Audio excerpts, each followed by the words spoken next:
পবিত্র মাহে রমজানকে স্বাগত জানিয়ে বাংলাদেশ শ্রমিক কল্যাণ ফেডারেশন চট্টগ্রাম মহানগরী কর্তৃক আয়োজিত আজকের এই বিশাল সমাবেশ ও র্যালির সম্মানিত সভাপতি, শ্রমিক কল্যাণ ফেডারেশন চট্টগ্রাম মহানগরীর সম্মানিত সভাপতি, কেন্দ্রীয় অ্যাসিস্ট্যান্ট সেক্রেটারি জেনারেল জননেতা জনাব এস.এম. লুৎফর রহমান ভাই, আজকের এই র্যালি এবং সমাবেশের সম্মানিত প্রধান অতিথি, বাংলাদেশ জামাত ইসলামী চট্টগ্রাম মহানগরীর সম্মানিত শ্রদ্ধাভাজন আমির, সাবেক সংসদ সদস্য, কেন্দ্রীয় কর্ম পরিষদ সদস্য জননেতা আলহাজ শাহজাহান চৌধুরী ভাই, উপস্থিত সম্মানিত জামাত নেতৃবৃন্দ, শ্রমিক নেতৃবৃন্দ, বীর চট্টলার মেহনতি শ্রমিক জনতা, আসসালামু আলাইকুম রহমতুল্লাহ।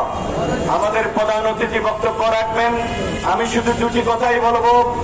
প্রথমত, বর্তমান যারা গভর্নমেন্ট চালাচ্ছেন আপনাদেরকে বিনয়ের সাথে অনুরোধ করব, দ্রব্যমূল্য নিয়ন্ত্রণ করে সকল মানুষের সহনীয় পর্যায়ে রাখার জন্য যে কোনো ধরনের পদক্ষেপ নিতে আপনারা পিছপা হবেন না।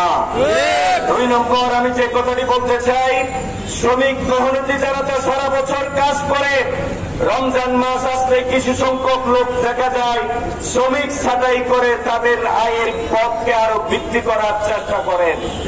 এই অন্যায় কাজ থেকে নিজেদেরকে বিরত রাখুন।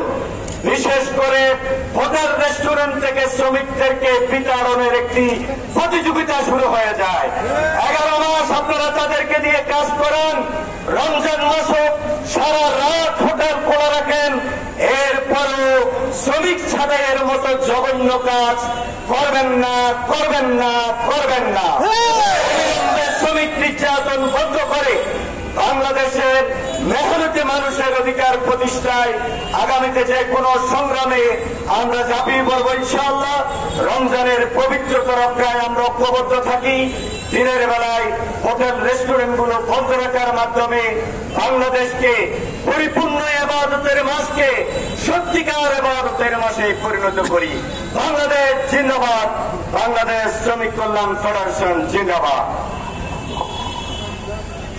আলহামদুলিল্লাহ, এই পর্যায়ে বক্তব্য রাখবেন বাংলাদেশ জামাত ইসলামী চট্টগ্রাম মহানগরের সম্মানিত অ্যাসিস্ট্যান্ট সেক্রেটারি জননেতা মোহাম্মদুল্লাহ ভাই।